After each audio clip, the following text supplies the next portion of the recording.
history shows dead being stripped of their mail coats after the Battle of Hastings in AD 1066. This Sutton Hoo burial also contained a superb ceremonial or parade helmet, ornamented with snake-like crest, face mask and cheek guards. There were fine bowls, drinking horns and cups, cauldrons and lamps that would be needed by the hero in his afterlife. Everything discovered here, whether armour or weapons, or the clothes, shoes and belts adorned with superb enamelling and jewellery, revealed this to have been a leader of great wealth and even greater honour. This was probably the grave of Radwald, king of East Anglia, who died early in the 7th century, slightly before the Beowulf epic was written. Religious practices suggested by his burial shed light on the mixture of pagan and Christian elements that Beowulf contains. Burials and grave goods, mead halls and kingly gifts tell that Beowulf's people had organised themselves into close-knit and well-ordered societies in which, although predominantly masculine through love of war, women were able to exercise great influence. At this society's head was a king whose power, although not always hereditary, was exercised through his thanes, a personal band of warriors selected from a noble class of earls. Below these were freemen commoners who provided essential skills and service, all being seasoned fighters. The whole social structure supported by slaves or serfs were also expected to play a part in battle. Loyalty and service was owed to king or queen and one another. Heroic in historian scale, Beowulf emphasises more the masculine and military than everyday domestic aspects of what became an Anglo Saxon society. Even so, there is clear evidence for much domesticity, since these peoples had come as colonizers, not raiders. Anglo Saxons seem to have occupied villages much like those of their ancestral lands, ignoring former Romano-British settlements, creating new dwelling places and shunning earlier towns and fortifications. It's been suggested they may have regarded such places with superstitious awe.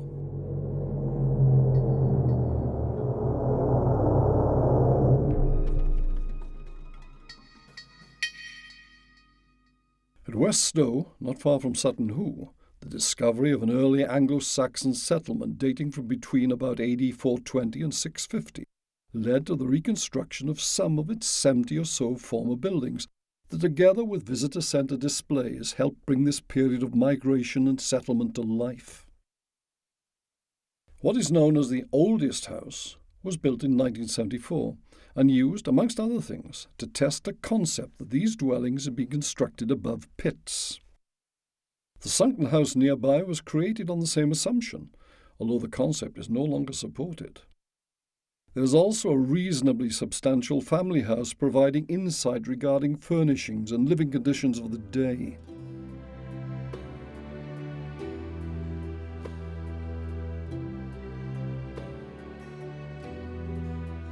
Next to it is the hall, hardly a great hall, illustrating that in a small community such as this, it was little larger than many other buildings.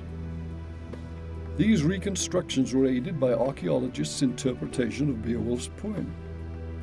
Beowulf's struggle with Grendel took place in the king's mead hall, its name indicating this alcoholic drink had an important role in ceremonies carried out here. In Seamus Heaney's outstanding Beowulf translation, an attendant stood by with a decorated pitcher, pouring bright helpings of mead, and the minstrel sang, filling the hall with his clear voice. But that was a far larger structure than existed at West Stow. Well, the interesting thing about West Stow is that archaeology can only give us so much of the information. From that we get burned posts, we get some remains about the houses, but the Beowulf story gives us much more information on things that archaeology can't tell us. For example, in the Beowulf story we get this idea of a hall surrounded by houses, and that's how we've reconstructed West Stow. At Whitchurst, close to the Kentish coast where the earliest Saxon warriors landed, another hall being reconstructed formerly covered 200 square metres, or over 1,800 square feet in area, more resembling Heorot in scale, although in the poet's rich imagination the latter surpassed all. Yet there would have been similarities, even though a king's hall must have contained finely carved furniture and been hung with colourful tapestries. Hrothgar's Heorot had been wonder of the world forever, a hall of halls where he doled out rings and talks at the table. Gold threads shone in the wall hangings.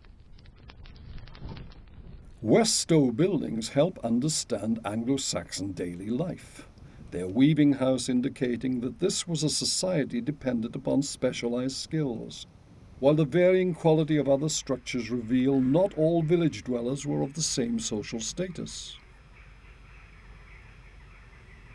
Buildings had panels of wattle and daub between their timber frames, a mixture of clay, wool or hair and cow dung spread over interwoven hazel rods, a system long continued in British rural areas, either washed with lime or spread with tallow to render them waterproof.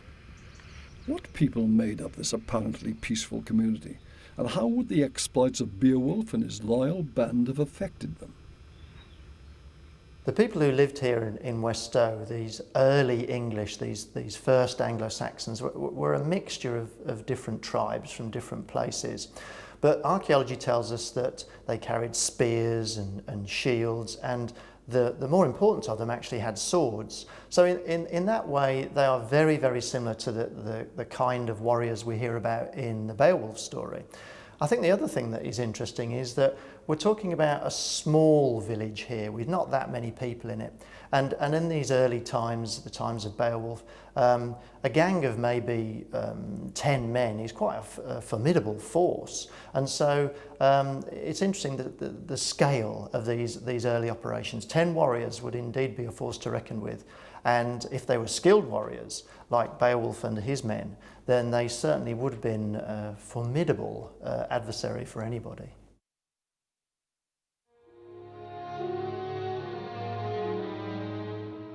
The fierce independence of the Anglo-Saxon is perhaps indicated by British Christianity's ready adoption of pagan designs and traditions. Northern culture and its designs would spread widely, which is appropriate, since Beowulf's peoples believed a great serpent lay tail and mouth beneath the sea, forming a circle encompassing all mankind. From this may have developed the convoluted ribbon-like designs seen in Christian manuscript illustration, artwork, carving and jewellery, probably originating in a Nordic-influenced Ireland. In contrast with the often poor and sandy soils of former Baltic homelands, whose subsistence-level economy inspired raiding and warfare in order to survive, England's attraction lay in it being a naturally rich country possessing woodlands and soils that bestowed prosperity upon the newcomers. This induced the mass immigration, although whether Romano-British peoples were absorbed or driven westwards is still conjectural. Anglo-Saxon tribes would soon lap against the Welsh mountains, and like the Romans before them conclude that containment of its warlike peoples was better than outright conquest.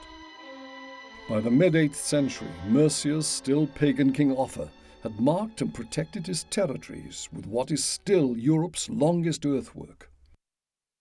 Offa's dyke runs along the north-south length of Wales from Chepstow to near Prestatyn on the North Wales coast, much of its 170 miles of mound and ditch still clearly visible crossing border valley and hill. Offa was one of the greatest kings of Mercia, a kingdom that frequently vied for the paramount position amongst all British kingdoms. His dyke, that drew a boundary between Saxon and Welsh territory, remains one of the greatest engineering works undertaken in Britain prior to the Industrial Revolution, demonstrating the power and organisation of these so-called Dark Age kings. Indeed, Offa's Mercia has been suggested as possible birthplace of the Beowulf epic, because the poem contains a song of praise to an ancestral Nordic king named Offa.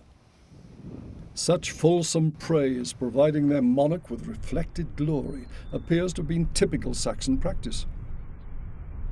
What we see in the case of Offa the Old, though he is subsumed to be a specifically Mercian ancestor in the Mercian royal pedigree, almost certainly because it suited Offa's own political circumstance of the 8th century, we see evidence on a wider basis that Offa was regarded as a general English ancestor of the people as a whole. And so we get Offas in other pedigrees. And this is an important point I think is sometimes overlooked by the Mercian local patriots. Like its Nordic predecessors, Offa's palace would have been a visible symbol of authority and wealth, wherein would gather the king's personal warriors, whose loyalty depended much upon such gifts he could bestow. When raiding and warfare was impossible, king and warriors would carouse in torchlit halls, at tables laden with platters bearing pig meat or eels, while mead, beer and cider flowed in copious measure. Food and drink was a required provision for service, but other gifts also rewarded bravery, for this was the glue that kept a warlike society together. Armour and weapons were commonly given, but most valued were objects of precious metals or jewels, perhaps garnered as spoils of war or during raids upon some Christian settlement or church.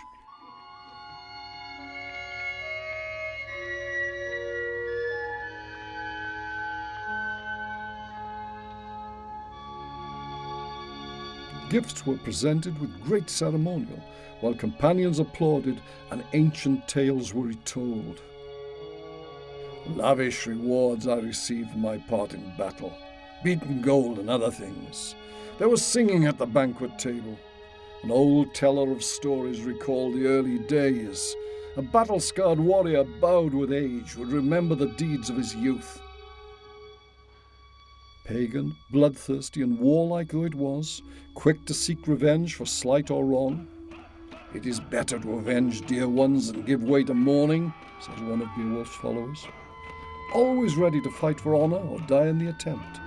This society placed measurable value upon its individual members, since all, even the meanest, formed part of one social fabric. They had developed the custom of vergil that related human worth and social status, so that loss of life, even injury, had to be recompensed by the perpetrator in money or kind.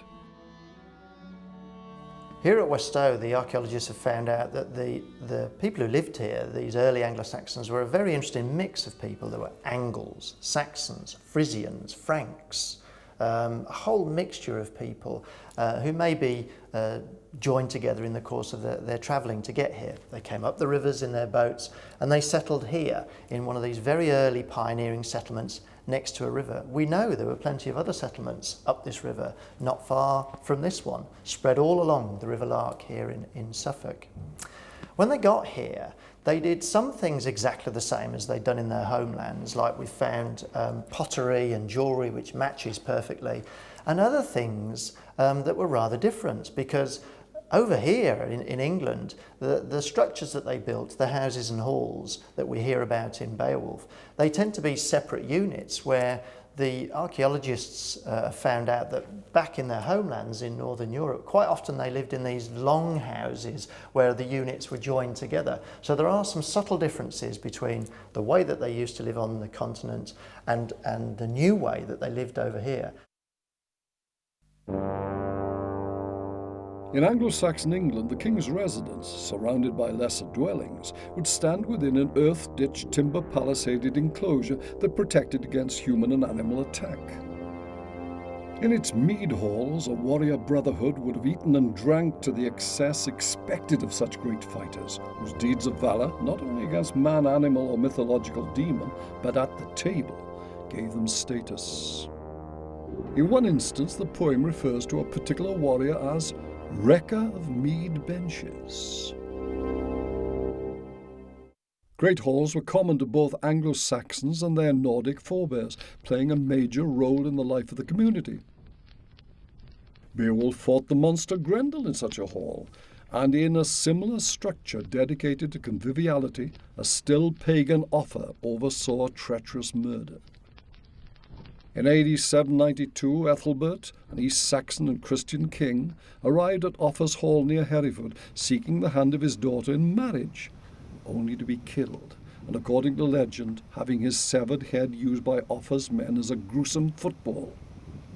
Buried at nearby Marden, it was claimed a shaft of sunlight suddenly illuminating the grave, together together with a spring of water gushing from the ground, so frightened Offa, he not only converted to Christianity, but ordered the body be interred at Hereford in a timber church where now stands its cathedral. Ethelbert's murder reveals that as late as the 8th century, Christianity's spread was not without problem. But today's great church dedicated to the saint proves paganism's defeat was inevitable.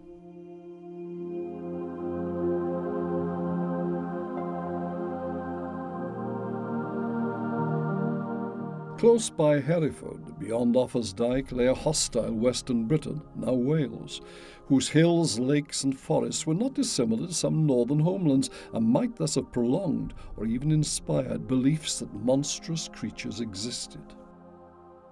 Certainly many wild animals mentioned in Beowulf were considered either portents of or associated with death. Craving for carrion, the dark raven shall have its say, and tell the eagle how it fared at the feast when, competing with the wolf, it laid bare the bones of corpses. Although the existence of the Beowulf manuscript had been noted in the 16th century, it was an Icelandic scholar Thorkelin who in 1787 first translated Beowulf's poem, perhaps not very accurately, from an original manuscript already badly damaged by a library fire of 1753. The hero's name is interesting. J.R.R. Tolkien, whose own 1936 translation spurred great interest in Anglo Saxon literature, interpreted Beowulf as one who sought honey. Since wolf could mean either the animal itself or one who hunted, and since bears loved honey, Tolkien suggested this was illusion and wordplay. All would have understood as meaning bear hunter, that is, hunter of bears. However interpreted, Beowulf's name must have indicated a man of great physical power whose achievements were worthy of poetic record. He is essentially an ursine superhero. He has these bear-like tendencies, as brought out in Tolkien, for example, in the character Beorn in The Hobbit. And many parallels in Old Norse as well. Old Norse saga, his parallels in Old Norse saga, one of them actually turns into a bear within the battle and helps win the day that way. And this is a characteristic of Northern literature, that sometimes extremes of characteristic could be explained by supposing that at some stage in the family's history there'd been some kind of cross-fertilisation. And the Old Norse puts it quite clearly when it says that the hero's grandmother was a she-bear. The title bear seems often to have been associated with renowned warriors. In these same dark ages, now early medieval, the legendary King Arthur is said to have derived his name from the Latin artos for that animal. Interestingly, this British legend has also a hero fighting mythical beings. The forest swarmed with giants until Arthur, the good king, vanquished them all with his crossed sword. The last Roman legionary had only just departed when Arthur, a possible 5th century Romano-British war leader, is said to have defeated the Anglo Saxons in a series of battles that gained 50 years of peace for Western Britain. There are surprising similarities between Beowulf and Arthur here. Moreover, the roots of Beowulf may lie as deep as the Arthurian tale of the Holy Grail, also possibly linked to ancient cults. It's been suggested by John Grimsby and other researchers that Grendel and his mother may have been a reinterpretation of a fertility cult that preceded not only Christianity, but the ancient gods of Nordic mythology. These Viking gods, Wotan and Thor amongst others, are still commemorated by our days of the week, Wednesday and Thursday. Prior to them, even more ancient divinities named the Vanir were worshipped. These were essentially fertility cult gods of a religion celebrating winter's end and the coming of spring. Most fertility cults involved human sacrifice to symbolize the death of winter, believing it necessary to renew the harvest cycle. It appears the human victim represented the mysterious god of fertility, who died as the world died in winter in order to be reborn. To Christianity, such practices were abhorrent and damnable, and gods of old religions considered demons. Thus, Grendel is traced back to Cain and brought into biblical reference, whereby the monster and his mother are seen as gods in their winter manifestation, who must be slaughtered for the world to begin its renewal. It is pointed out that many secret rituals took place by the side of lakes, wherein female fertility goddesses were believed to dwell, as did Grendel's mother, and where sacrifice would have made their waters equally blood-stained. The passing away of this religion into folk memory may have been catalyst for Beowulf's epic creation. Within the poem itself, there may be another shift of religious allegiance which may account for the formation of some of its narrative. I'm referring to particularly the way Beowulf defeats Grendel and his mother in their submarine lair. There is an argument